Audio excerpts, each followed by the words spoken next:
Good evening students.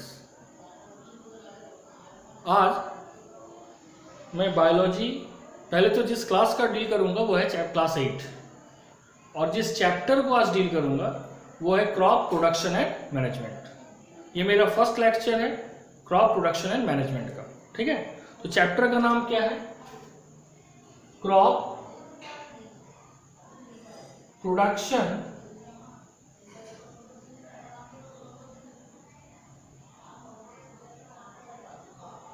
And management.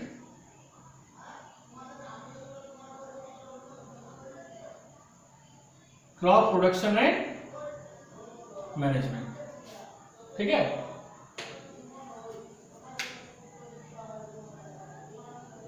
अब chapter के नाम से ही क्लियर है कि ये रिलेटेड है क्रॉप प्रोडक्शन एंड मैनेजमेंट। तो why this chapter is important for us to know about it. हम इसको क्यों जाने कि क्रॉप प्रोडक्शन कैसे होना है, अगर प्रोडक्शन है तो उसका मैनेजमेंट कैसे होना है। देखो, कोई भी लिविंग ऑर्गेनिज्म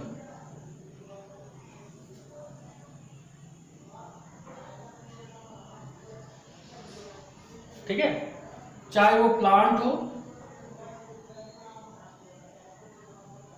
या एनिमल्स हो, ठीक है, ये एनिमल्स में क्या क्या आ जाएगा? माइक्रो ऑर्गेनिजम्स भी आ जाएगा। ठीक है, और ह्यूमन बीइंग भी आ जाएंगे मैमेलिया के अंदर में। इन सभी को एनर्जी चाहिए। क्या चाहिए? एनर्जी। क्यों एनर्जी चाहिए? To maintain life. क्या मेंटेन करने के लिए चाहिए एनर्जी? To maintain life. और ये एनर्जी चाहे वो प्लांट हो या एनिमल हो, जिसमें हम लोग भी हैं, उसको कहां से मिलता है? फूड से। कैसे? ये फूड बेसिकली जब ऑक्सीडाइज्ड होता है, ऑक्सीडाइज्ड का मतलब जब in the presence of oxygen ये टूटता है तो ये रिलीज करता है एनर्जी। क्या रिलीज करता है? एनर्जी। और ये एनर्जी हमारे शरीर में स्टोर होता है in the form of ATP. किस फॉर्म में स्टोर होता है? एटीपी। और ये जो एटीपी है इसी को हम बोलते हैं एनर्जी करेंसी। क्या बोलते हैं? एनर्जी करेंसी जिसको हम यूज करते हैं to perform different metabolic function जो कि लाइफ को मेंटेन करने के लिए जरूरी है। अब मॉडर्न डे में सबसे बड़ा प्रॉब्लम क्या है? सबसे बड़ा प्रॉब्लम है पॉपुलेशन एक्सप्लोजन। ठीक, पॉपुलेशन एक्सप्लोजन का मतलब होता है कि जब किसी भी पॉपुलेशन का, किसी भी जनसंख्या का ग्रोथ रेट और साइज ट्रिमेंडसली इंक्रीज कर रहा है, मतलब मोर देन द नॉर्मल वो इंक्रीज कर रहा है, तो इसमें सबसे पहला प्रॉब्लम क्या आता है? फूड सप्लाई का। फूड सप्लाई का, क्योंकि जितना ज्यादा पॉपुलेशन इंक्रीज होगा उतना ज्यादा फूड का भी रिक्वायरमेंट तेजी से बढ़ेगा। और जब वो तेजी से बढ़ेगा तो हमें ऐसे टेक्निक्स का इस्तेमाल करना पड़ेगा, ऐसे टूल्स का इस्तेमाल करना पड़ेगा, ठीक है, जिससे हम मिनिमम स्पेस में मैक्सिमम रिक्वायरमेंट को पूरा करें, प्लस हम जितना भी जगह हमारे पास है एज अ एग्रीकल्चरल लैंड उसका मैक्सिमम यूटिलाइजेशन हो। और जब हम उसका मैक्सिमम यूटिलाइजेशन करें तो जो भी क्रॉप का प्रोडक्शन हो उस क्रॉप का 3 चीज होना बहुत ही जरूरी है। क्या क्या जरूरी है? पहले तो सही ढंग से उसका प्रोडक्शन हो। जब सही ढंग से उसका प्रोडक्शन हो गया तो उसको साइंटिफिक मैनेजमेंट हो ताकि जो भी क्रॉप प्रोड्यूस हो वो वेस्टेड ना हो। और जब वो प्रॉपरली प्रोड्यूस एंड मैनेज्ड हो तो उसका प्रॉपर डिस्ट्रीब्यूशन हो, प्रॉपर डिस्ट्रीब्यूशन हो। यानी किसी भी क्रॉप का 3 फैक्टर बहुत इंपॉर्टेंट है, proper production of crop, proper management of crop and proper distribution of crop. और इसी के लिए हम आज इस चैप्टर को पढ़ रहे हैं जिसको कहा जाता है क्रॉप प्रोडक्शन एंड मैनेजमेंट। तो अब यहां पे सबसे पहला क्वेश्चन जो आता है वो है व्हाट इज क्रॉप। ठीक है, क्या पहला क्वेश्चन आ रहा है, व्हाट इज क्रॉप। ठीक है, तो क्रॉप का डेफिनेशन होगा when a plant of same type grown in a particular area, when a plant of same type, जब एक तरह का प्लांट एक पर्टिकुलर एरिया में ग्रो किया जा रहा है on a large scale, on a large scale, इसी को कहा जाता है इज कॉल्ड क्रॉप। ठीक है, इज कॉल्ड क्रॉप। अब इंडिया में, हमारे कंट्री में क्या देखा गया है कि डिफरेंट एरिया में टेम्परेचर, क्लाइमेट,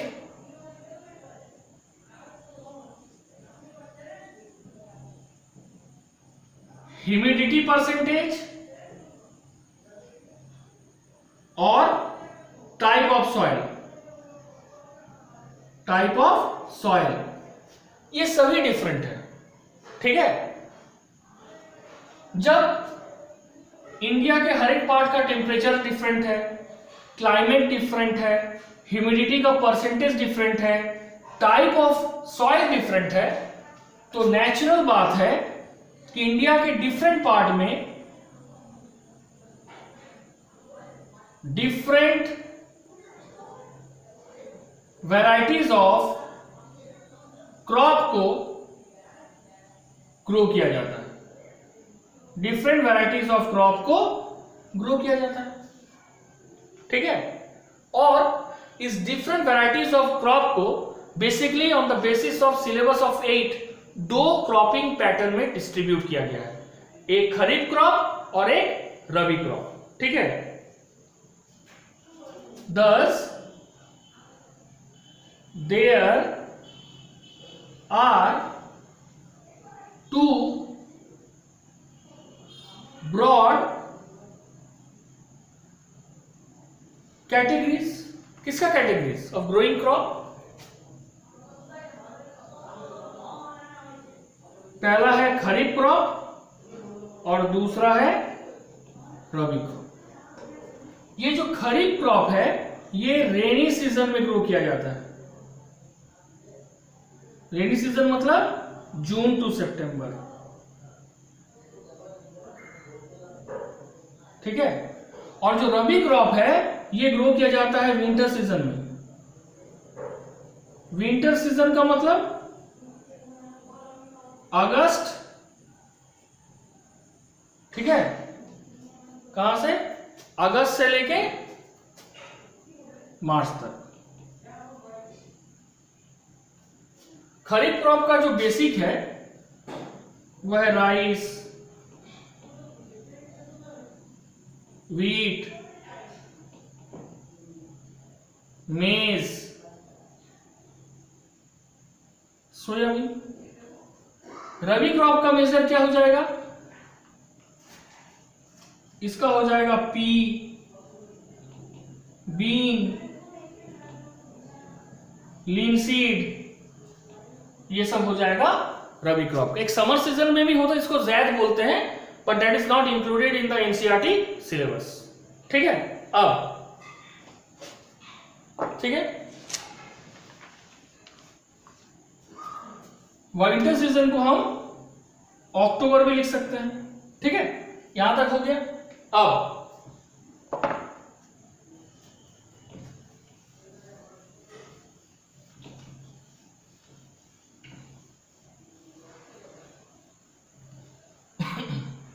नेक्स्ट टॉपिक है basic practices of crop production. Basic practices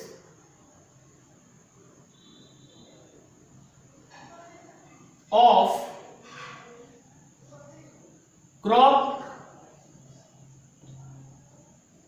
production.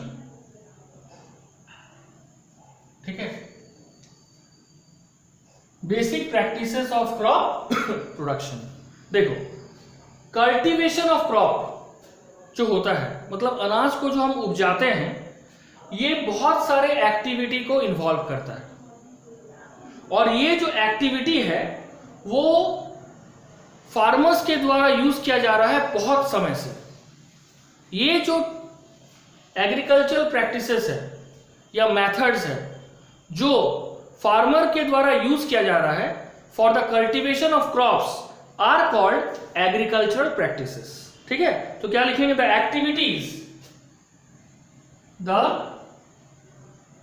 Activities और टास्क टेकन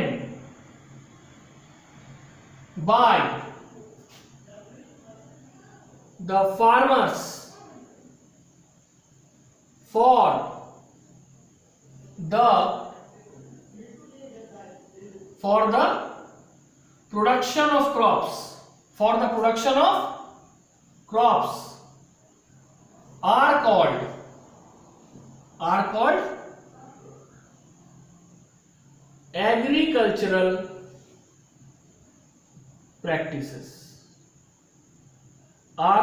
agricultural practices। ठीक है, अब ये एग्रीकल्चरल प्रैक्टिसेस में क्या क्या स्टेप्स है? देखो, सबसे पहला स्टेप्स है preparation of soil. Preparation of soil यानी सॉइल को पहले प्रिपेयर करना पड़ेगा ताकि वो एग्रीकल्चर के अनुकूल हो। That involves loosening and turning of soil. उसके बाद क्या होगा? सोइंग, दैट इज बीज को रोपना। जब हम उसको सोइंग करते, सोइंग ऑफ सीड कर दिए, तब क्या होगा? उसको इस लायक बनाना कि ये नया प्लांट हो सके। That is adding of manure and fertiliser. Adding of manure and fertiliser. जब तुम मैन्योर और फर्टिलाइजर को दे दिए तो उसका जो न्यूट्रिएंट डिफिशियंसी है वो पूरी तरह से पूरा हो गया। Now the soil is capable to produce the varieties of crop. अब जब उसमें मैन्योर ऐड कर दिया, अब क्या करना है? पानी देना है। दैट इज इरिगेशन, है ना? Supply of water at regular interval of time in the soil. क्या बोले?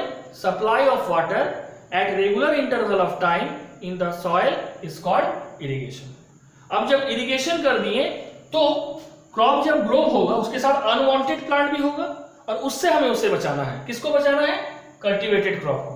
तो फिफ्थ होगा प्रोटेक्शन फ्रॉम वीड्स। अब वीड्स से जब बता लिए तो एक पर्टिकुलर टाइम के बाद ये क्रॉप राइप होगा, मतलब फसल पकेगा, और तब हम क्या करेंगे? Cutting of harvested crop, that is called harvesting. ठीक है,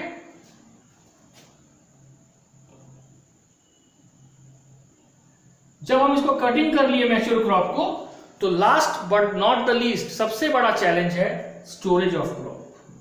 क्या है? Storage of crops. ध्यान से समझो, फिर से बता रहे हैं कि जो भी टास्क या एक्टिविटी बहुत समय से हमारे फार्मर्स, हमारे किसान अप्लाई कर रहे हैं, क्यों अप्लाई कर रहे हैं? For the production of crop, उसको कहा जाता है एग्रीकल्चरल प्रैक्टिसेस। एग्रीकल्चरल प्रैक्टिसेस में सबसे पहला है मिट्टी को इस लायक बनाना कि उसमें अनाज पैदा हो सके। That is called preparation of soil. जब वो इस लायक बन गया तो उसमें बीज को रोपना है। That is called sowing. When the sowing is completed, we maintain the fertility of the soil. और फर्टिलिटी ऑफ द सॉइल कैसे करेंगे? बिकॉज सॉइल जो है वो एक मीडियम, एक माध्यम के रूप में काम करता है। क्या माध्यम है? तो वो पोषक तत्व, वो न्यूट्रिएंट्स इस सीड को प्रोवाइड करता है ताकि वो एक कंप्लीट प्लांट में डेवलप हो। जब उसको मैन्योर और फर्टिलाइजर दे दिए तो फिर सिर्फ मैन्योर और फर्टिलाइजर तो नहीं, उसको पानी भी चाहिए, है ना? तो उसको फिर एक रेगुलर इंटरवल में वो रिक्वायर्ड अमाउंट ऑफ वाटर दिए according to the type of crop and type of soil. जब वो दिए तो उसके साथ ये ध्यान रखें जो क्रॉप जिस एरिया में ग्रो कर रहा है वहां पे अनवांटेड प्लांट नहीं ग्रो करे। अनवांटेड प्लांट को ही कहा जाता है वीड्स। क्यों? क्योंकि ये वीड्स जो है वो नेचुरल प्लांट के साथ कंपटीशन करता है फॉर फूड एंड स्पेस, जिससे हम जिस अमाउंट में फूड को प्रोडक्शन करना चाहते हैं उस अमाउंट में वो फूड प्रोडक्शन नहीं होता है। उसके बाद है harvesting, cutting of mature crop, जो भी फसल पक गया उसको काट के अलग कर लिया, और उसके बाद फाइनली है उसको स्टोर करना। ठीक है, तो अब हम सबसे पहले डील करेंगे प्रिपरेशन ऑफ सॉइल।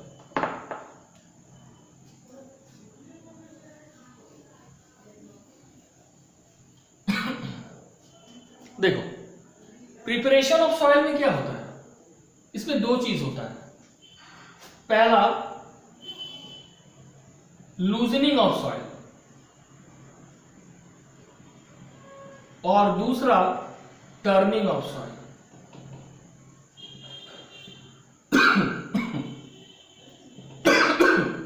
अब यहां पे सवाल आता है कि लूजनिंग ऑफ सॉइल और टर्निंग ऑफ सॉइल करने का क्या जरूरत है?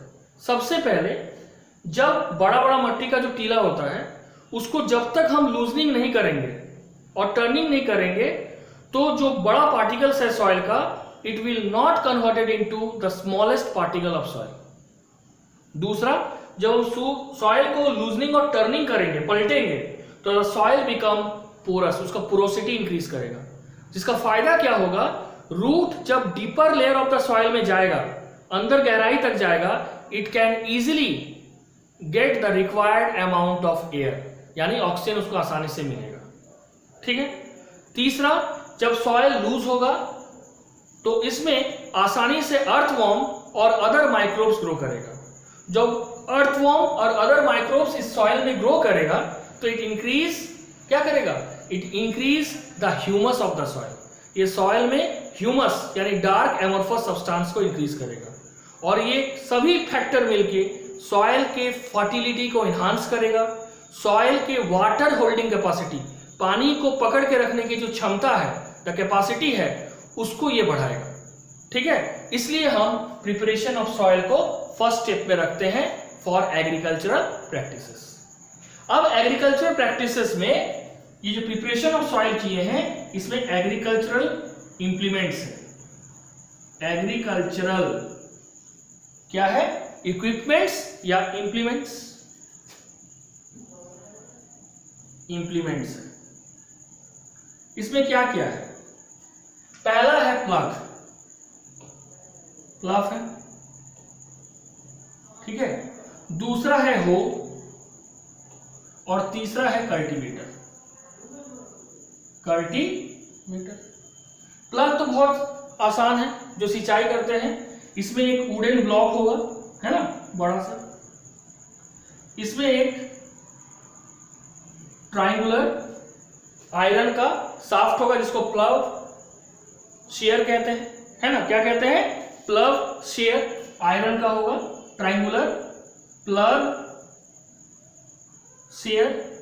और ये जो वुडन ब्लॉक है इसको कहते हैं प्लव शाफ्ट। और यहां पे एक बीम रहेगा जो कि एक कॉलर जैसा रहेगा, जो दो बुलक्स के कंधे के ऊपर लगाया जाता है, और जब the bulls are moving it helps in loosening and turning of soil. अब आओ हू में। हू क्या है? इसमें सबसे पहले वुड का या आयरन का इस तरह का लंबा सा रॉड होगा, और इसके ऊपर एक फ्लैट और बेंड मुड़ा हुआ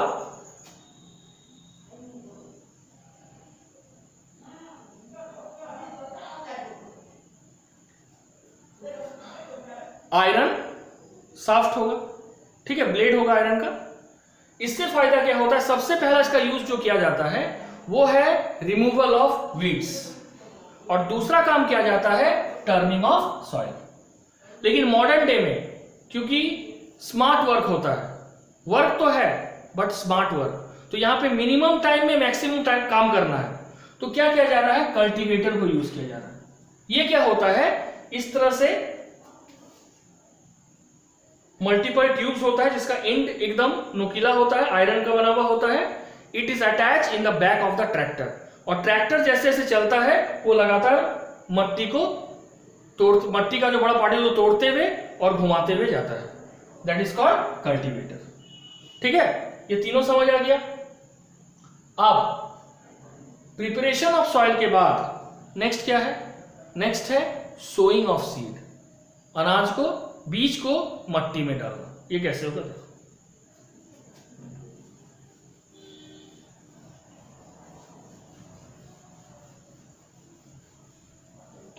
ठीक है, देखो sowing of seed, sowing second,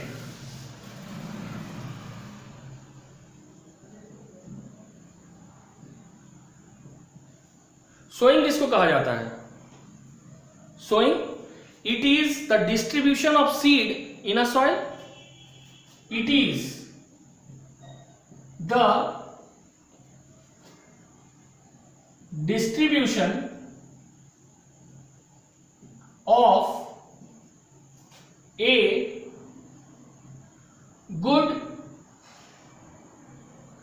a good quality seed into the soil। जब हम गुड क्वालिटी सीड को मिट्टी में रोपते हैं दैट इज कॉल्ड सॉइल। अब यहां पे सवाल है, before sowing selection of seed is done, selection of seeds are done. ठीक है, तो कौन सा सीड डैमेज है और कौन सा सीड गुड क्वालिटी में है, ये हम इसको कैसे नापेंगे। इसका सबसे इजी तरीका जो फार्मर्स अपनाते हैं, सभी सीड को वो पानी में दे देते हैं। जो डैमेज सीड होंगे वो अंदर से वैक्यूम होगा, ठीक है, क्योंकि उसको पूरी तरह से इंसेक्ट बर्बाद कर चुका है। एज अ रिजल्ट क्या होगा, the damage seed will start to float on the surface of the water, whereas the good quality seed, जो अच्छे क्वालिटी के सीड हैं, it remain in the bottom of the water। ठीक है, और इसी तरीके से हम गुड क्वालिटी सीड को बैड क्वालिटी सीड से अलग कर लेंगे। अब इसके बाद है tools used for sowing seeds, tools used for sowing seeds, sowing seeds. देखो, एक तो है ट्रेडिशनल टूल्स, ट्रेडिशनल टूल्स, ठीक है, और दूसरा क्या है, सीड ड्रिल, जो आजकल अपनाया जा रहा है, सीड ड्रिल। ट्रेडिशनल टूल्स में क्या होता है कि पहले एक फनल सेपरेट इस तरह से, ठीक है, और इसका इस तरह से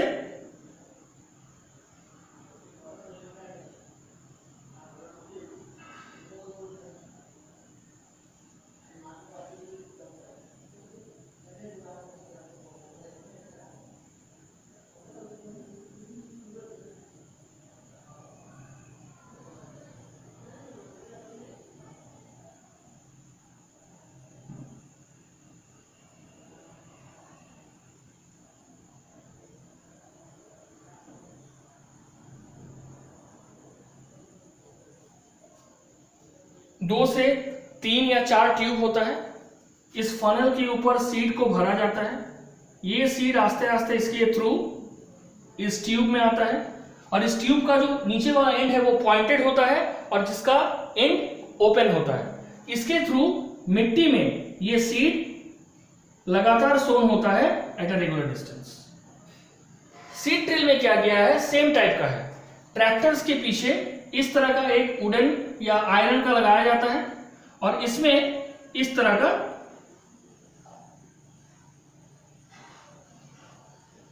सीड ड्रिल मशीन लगाया जाता है। ये सब पॉइंटेड होगा और सभी के नीचे पोर्स होता है, ठीक है। और ये जो पोर्स है, ये सभी जो तुम्हारा आयरन का बना हुआ है, इनके बीच में प्रॉपर इंटरवल है, जिससे फायदा क्या होता है कि इसमें जो सीड है वो मिट्टी को प्रॉपर अमाउंट में डेप्थ तक, अंदर की गहराई तक कोड़ता है और वहां पे एक के बाद एक बीज को सीड को सोन करता है एट अ प्रॉपर इंटरवल। दूसरा, जैसे ही सीड उसके अंदर चला जाता है, it is immediately covered by the soil. ये इसका स्पेशलाइजेशन है, जिससे क्या होता है, there is less chance of damage of seed by any type of other animals, whether it may be rats और it may be some insects, ठीक है। ये सीड ड्रिल का सबसे बड़ा क्वालिटी है, ठीक है। अब जब हम सीड को प्रॉपरली ड्रिल कर दिए, मतलब प्रॉपरली सोन कर दिए, तो हमारा नेक्स्ट टारगेट क्या है, सॉइल के फर्टिलिटी को इस लायक रखना कि it cooperate in the proper germination of seed so that seed can produce a new plantlet at a proper time। उसका मैच्योरिटी टाइम में कोई गड़बड़ी नहीं है। इसके लिए क्या होगा,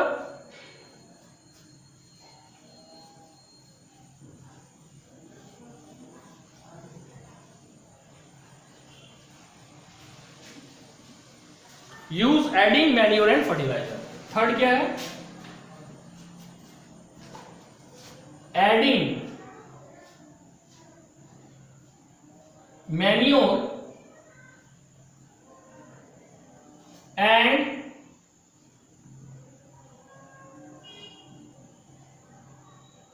फर्टिलाइजर्स, ठीक है। सबसे पहला क्वेश्चन है, what do you mean by adding manure and fertiliser, ठीक है। The substances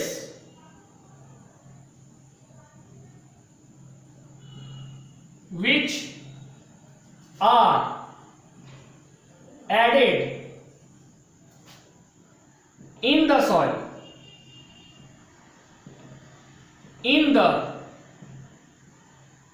form of nutrients, वैसा सब्सटेंस जो सॉइल में ऐड किया जा रहा है, किस रूप में ऐड किया जा रहा है, in the form of nutrients. क्यों, for the healthy growth, for the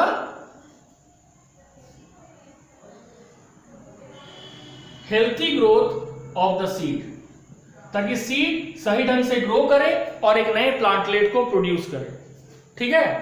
तो इसको प्लांट भी लिख सकते हैं, healthy growth of the plants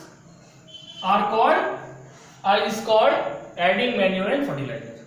अब सवाल है कि मैन्योर एंड फर्टिलाइजर दोनों का एक पर्पस क्या है, for healthy growth of the plant. तो इसमें डिफरेंस क्या है, सबसे पहला डिफरेंस है कि जो मैन्योर है, फर्टिलाइजर है, फर्टिलाइजर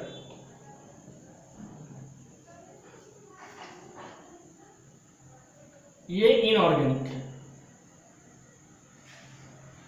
ठीक है। और जो मैन्योर है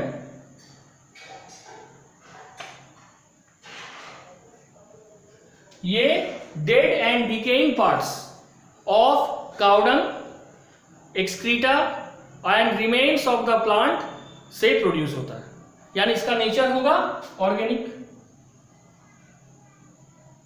ठीक है। दूसरा, जो फर्टिलाइजर है, it is prepared in the field. ये कहां पे प्रिपेयर होता है, it is prepared in the fields. और जो मैन्योर है ये कहां पे प्रिपेयर होता है, it is prepared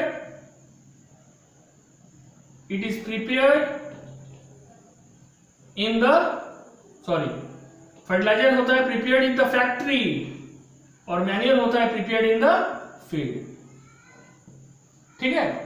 third, it does not add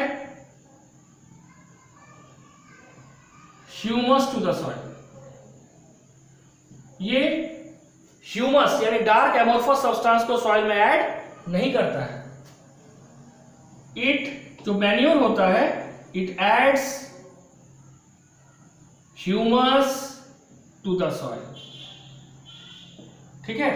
और लास्ट जो फर्टिलाइजर होते हैं ये न्यूट्रिएंट स्पेसिफिक होते हैं, तो they are very rich in plant nutrients, very